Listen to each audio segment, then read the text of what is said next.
The Warren Report brought to you by Peak IV Hydration, and you should check them out. You can get the patch right now and order online. If we can drop that into the chat, I would greatly appreciate that. Peak IV Hydration. I want to tell you more about Peak IV Hydration, but I'll tell you right now, South Knoxville and Sevierville, they've got a wide range of IV treatments for you. Peak IV Hydration, over 100 5-star reviews, and no matter where you are, you can order the patch anywhere in the world. And Jacob, it works. I've used the patch. It's fantastic. How are you, sir? We've all used the patch. You're the patch. I'm the patch. How are you? I'm great. I'm great, man. I'm doing all right. Everybody doing good? I see a little bit of fire in the chat, a little bit of drama. So it seems like it's been a good show so far. Yeah, we're fired up. So I want to ask you two things before I get to this night game issue that I've got a problem with. Number one, we talked about in our opening segment. Is there any bitterness when Tennessee plays Arkansas with an Nico Slaughter, or when Tennessee plays Kentucky with Gerald Mincey, or is it just business? Yeah, it's just business. I think if anything, you I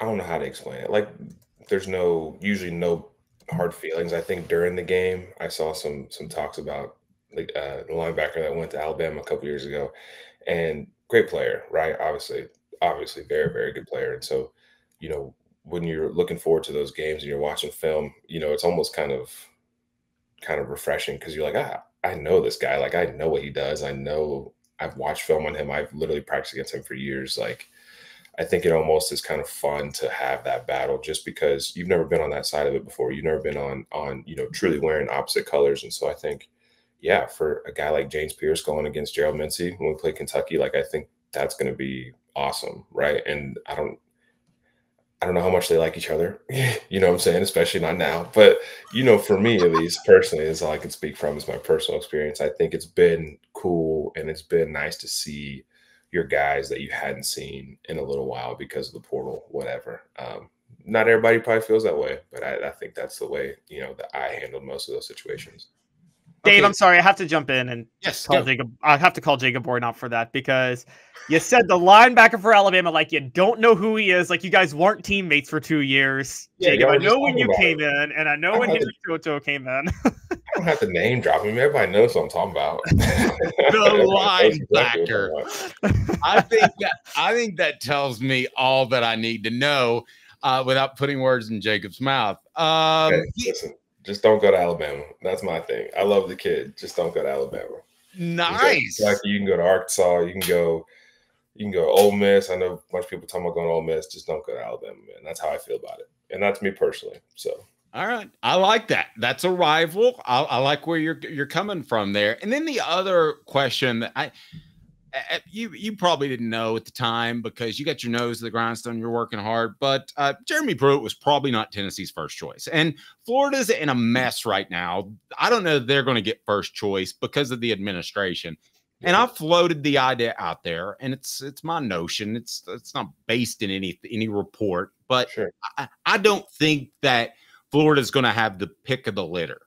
So I know that John Gruden wants to get back into coaching. I know he's interested in the NIL and all that, the transfer portal, and building the program.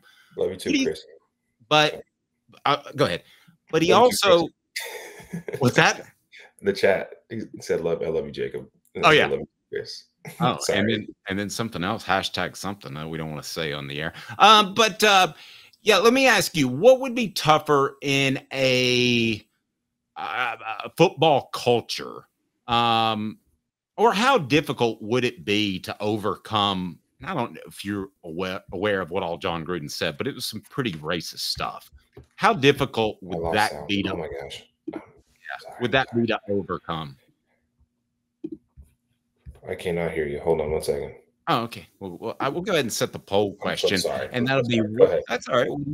What do you think of night games? Because I think the Vols are in some sense at a bit of a disadvantage because of the number of night games they're going to play. So what do you think of night games? on our YouTube channel. You can take part in the poll right now. I love them.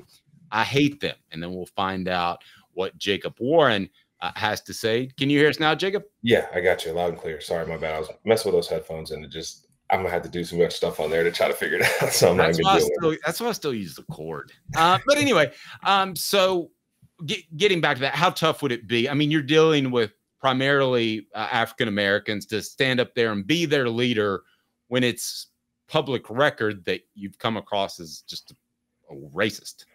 Yeah, I think it's not even just racism. Like, and this is obviously something that, you could talk about forever, right? My skin's a little bit darker than both of y'all's skin. That's because my dad's black, right? And I think that is the most normal thing in the entire world. And I think that, that whole topic, and when you bring racism into things, it just kind of like, it makes things weird, and it makes things hard to talk about for a lot of people. But I truly think, man, personally, it would be hard to have just a leader, I think that you might question his loyalty to you, or you might question, truly how he feels deep down. Obviously, like, there's things people say, there's things people don't say. People are really good at hiding stuff, whatever. And if this is a situation where he just truly slipped up, and I'm somewhat aware of the situation, but I don't know all the details, and I don't know about everything. So I don't want to speak necessarily on something I don't know, but just in a situation where a coach was coming in and it was said that maybe he had, done this or done that, I would be uneasy about it. I wouldn't necessarily be super happy about it. And just because,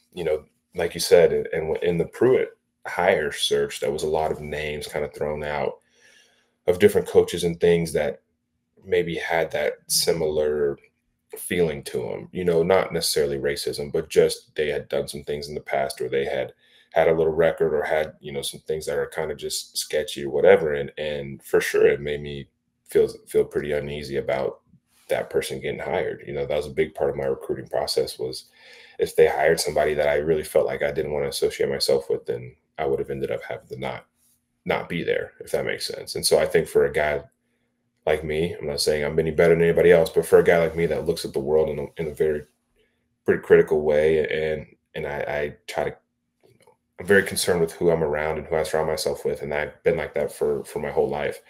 It'd be hard for me to just commit to a guy that I felt that way about, if that answers the question. It does, but it answers it very well. Jacob's appearance brought to you by Peak IV Hydration. They got the patch, peakivhydration.com. Our poll question: what do you think of night games? 86% say I love them. 14% say I hate them. What do you say, Jacob Warren? As a former player, what did you think of night games? I say I love it after 5:30 p.m. I think after about 5:30, everything is smooth, everything is great.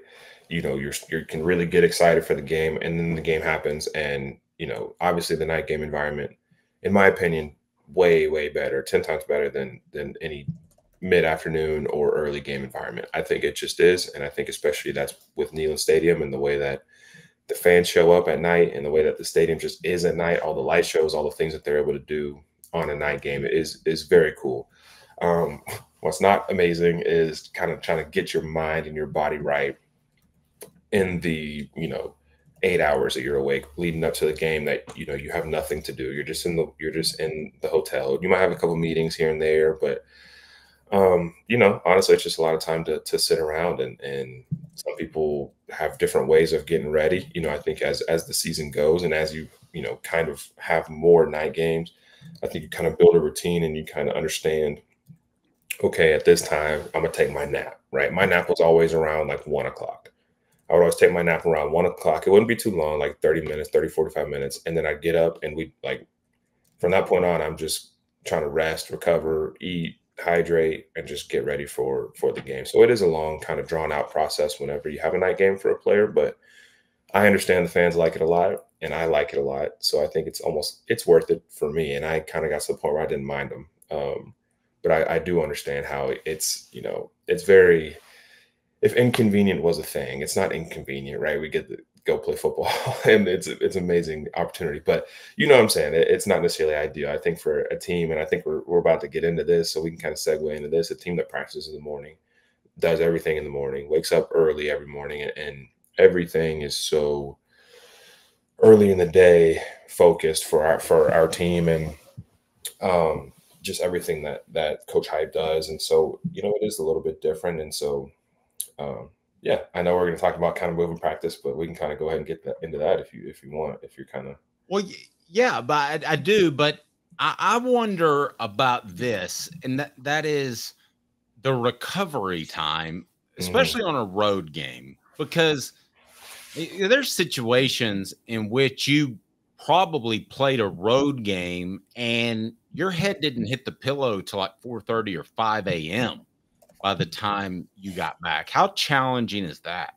Yeah, so, I guess I didn't really think about that. I thought more, home game, and you're in your town at, 5 minutes away from your apartment, and you're in your facility, all that stuff. And that's just not the case. Yeah, a lot of these games have been road games and will continue to be road games. And I think that's really where you struggle, is because, again, like we talked about, I still am in touch with a lot of the guys that are on the team. And I got guys sending me, Snapchats or messages or something saying they just got home, and it's, 4:30 in the morning, 5 o'clock in the morning. And I got a buddy that's coaching and kind of GAing and stuff. And like they get home and they're watching the film, like breaking stuff down. He's still working a little bit. Like they're grinding, man. And so this, like you said, like it's just one of those things you have to deal with. And I guess when you're away, when you're on a road trip, not necessarily ideal. So I don't know, I don't even know what else to say about it. But yeah, it for sure makes for a good playing environment, which is nice. Yeah. Jacob, how much does playing at night? By the way, just throwing back real quick. I just want you to know, Jacob, I think I saved you guys. I'm kidding, but I was beating the drum like hell in 2021, saying Tennessee cannot hire Hugh Freeze. They should not hire Hugh Freeze. That would absolutely be a horrible hire for so many reasons. And I think they listened to me, so I'm kidding. But wait, they heard what you said. Yeah, Jacob didn't specify. He didn't call out Hugh. I didn't say a single name, brother. He didn't say a single name. I can say the name, and I'm going to call him out. And I've called him. I'm from Memphis. He coached in Memphis. He's one of the worst human beings alive. I'll just put that out there.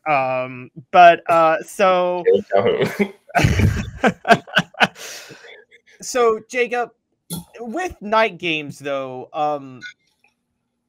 how much does not just the practicing in the morning and kind of recovery period, how much does sitting and seeing everything happening in college football that day kind of mess with your psyche getting ready for a night game? I know the South Carolina game a couple of years ago, you guys obviously had to be paying attention because you're thinking about your spot in the college football playoff, right? Before the kickoff. Was that weighing on you the whole game, the whole day? Yeah, to me, man, watching football to me is almost more relaxing, especially when I don't know the guy. So like if I'm just kind of watching the game and it's just on the background, for me, it's easy to just kind of tune it out and just watch and just be observant and just kind of enjoy it. But there was definitely times when you're watching games and you're like, okay, they just beat them and we beat them earlier, or we play them next week. Like, let me go ahead and watch this game. And so now, sure, there might be a little bit of, mind games of, okay, I'm playing this game. What does this mean? What's the implications? And what does this game actually mean? And might build more pressure, might not. But for the most part, watching those games, I think more just build anticipation. You're like, dude, I just want to get out there. Like, truly, I wish I was doing this right now instead of watching it on TV. So, yeah, I think that's the biggest thing as far as watching the guys, and probably later in the season, once it gets more towards decision-making time for playoffs and for, top of the roster, top of the leagues and the divisions and everything like that, there's, that's a different story. But right now it's more just kind of watching games to enjoy and just kind of pass the time. So let me ask you a question. Take me back to 2022. You guys make a trip to Baton Rouge and you guys practice in the morning. Yeah. And the game was at noon, which local time was 11 o'clock. Yeah.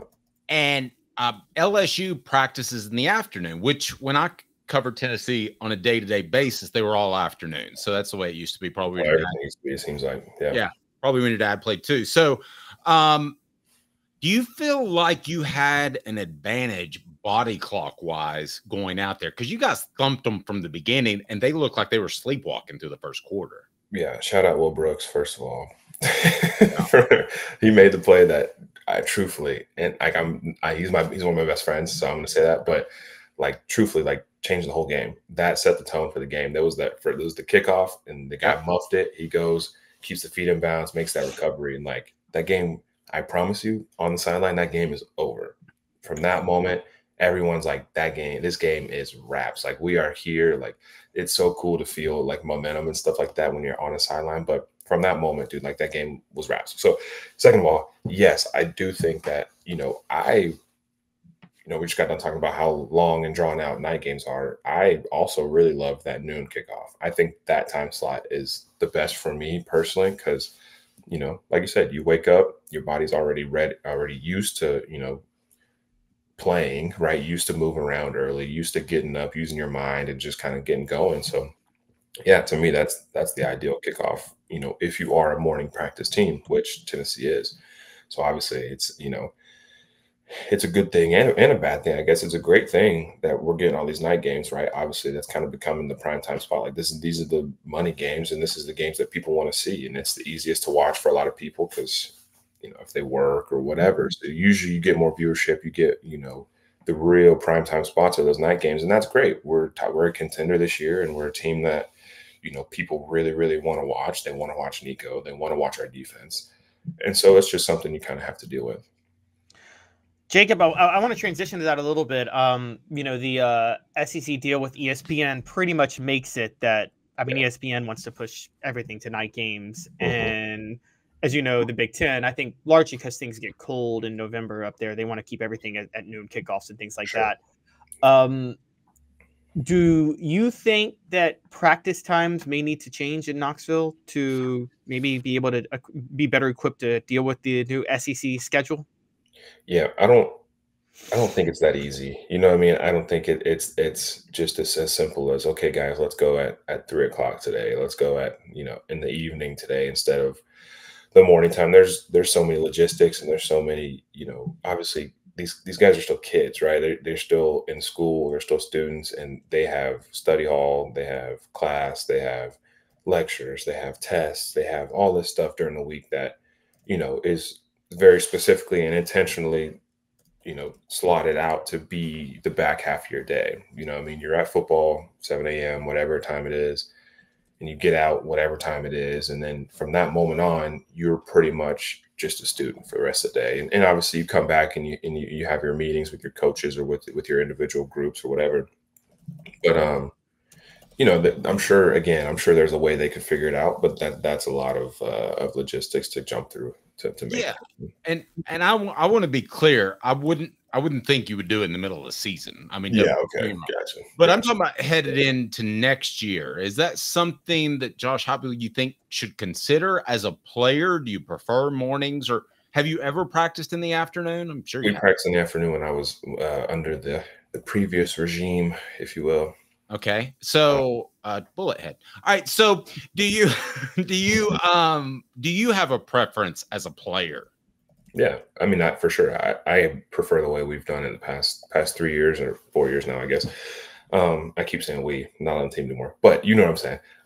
I prefer the way that it was done the past 3 years, and I think that, for sure it's not fun getting up super early every single morning, but I think once you get used to it, you start to appreciate the weekends when you can sleep in for a night game. You don't have to wake up. There's always, the good and the bad, whatever. But no, I prefer the morning time. I think you get better weather in the mornings, especially in Tennessee.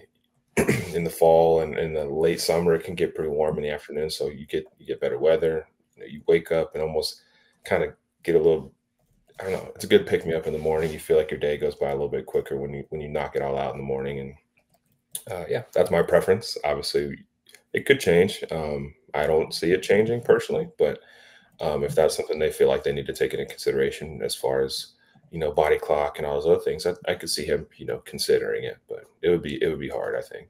Okay, let me get your keys to the game on Saturday, Tennessee at Arkansas. First, I want to tell people about Peak IV Hydration. Peak IV Hydration, over 100 5-star reviews. And Jacob, there's no question that it works. Can make you feel fantastic, rejuvenated, and it's just a fantastic product. They've got the patch that people can order online. Yeah, no doubt. Man, it works. Truthfully, it works from my experience, from Dave's experience. Obviously, it's something a little bit different. So people might maybe not have tried it before, but I encourage you to go and just take a look at it, man. Kind of read up on what it's about. Just take time to consider it for yourself. If you ever feel like you might have days here and there, maybe on the weekends you're out hiking stuff or doing a bunch of stuff outside, whatever it may be, just, go try them out and let us know what you think. Maybe in the comment section, maybe come back and let us know what you think. But we 100% appreciate the guys over at Peak Hydration and the ladies at Peak Hydration for helping us out and supporting us on the show. So keys to the game. Keys to the game this weekend. Mm-hmm. I think the key to the game this weekend will be allowing your offense to come out early and just be who they are. I think if you can dominate this game early on the line of scrimmage, defensively and offensively, a guy like Dylan Sampson should be able to go out there and have a great day. And guys like Elijah Simmons and Amari Thomas and James Pierce should be able to go out there and just dominate the front line. And I think, that's what's going to be the key to the game every single week. For this team specifically, is dominating the line of scrimmage and then being able to hit your shots down the field. And Nico, we know, man, has that ability. We've seen Dante make plays over the middle, seen Chris Brazel make plays down the field, and you see all these wide receivers really coming through and starting to kind of find themselves within this offense. And so I think, starting it on the ground and just dominating the line of scrimmage with our big guys up front will be the biggest factor of how successful we are on Saturday. Okay, well, you led us into this, so I don't want to take too much of your time, but I think I've got a stat of the day that's going to blow your mind. You want to hang tight? It's about one of your buddies. All right. Okay, this is a good one. Brought to you by Quality Tire Pros. The Eberle family has been serving Chattanooga's community since 1957. All major brands of tires, full service automotive brake alignments, oil changes, and more. All work is covered by a nationwide warranty. Cherokee Blvd or online at qualitytirepros.com. Dylan Sampson has 10 rushing touchdowns. Yep. Jay. I already know what you're excited. Go ahead. Keep going. Oh, you know the stat? Okay. Now, he is on pace, by my math, to hit 30 touchdowns if he keeps going at this current pace. I don't think that's going to happen, but he's well within striking distance of the record. Mm-hmm. So the record goes back to 1929. Good gosh. Dean McKeever with 18 touchdowns. Players that got close to that: Reggie Cobb in 1987 got 17. Tony Thompson in 1990 got 16. What do you think that would mean for Dylan Sampson? We don't talk about these all-time crazy records very often. Yeah, I mean, a guy like that, and to be in this position, just so, I don't want to say nonchalantly, because I don't want to downplay what he's done and the work he's put in and the work the O-line's put in, but to do it just so it looks like effortlessly, and just so he's honestly just out there taking advantage of all the opportunities he's getting and making it opportunities for himself with the way he runs the ball. And he deserves it, dude. Like, we've had great backs since I've been there. You know what I'm saying? We've had great backs. We've had backs that have been in the NFL. We've had backs that, have been in these other leagues and stuff like that, whatever. But Dylan, man, he just the way he's able to just find the end zone. And obviously some of them are these little 1 yard, handoff. And they just threw it and the guy got tackled, just hand him the ball off. Like, we all understand that. But just the feat that it would be to be able to break that record would be insane. And I know he would be more appreciative of it than anybody else. And so, obviously we're going to be watching and we're going to be rooting for him. I'll probably send him a message or something and just let him know and just continue to encourage him. But truly, man, nobody more deserving. I think he's a great leader. I think he's a great player and he's awesome to be around. And he deserves it, man. He puts in the work and he trusts his guys and good showing up on the field, which is great. Jacob, I can't tell you how much we appreciate you. Have a blessed day. We'll talk to you soon. Oh, yeah. See y'all later. Thanks, buddy. Jacob Warren, VFL, nice enough to join us. Brought to you by Peak IV Hydration.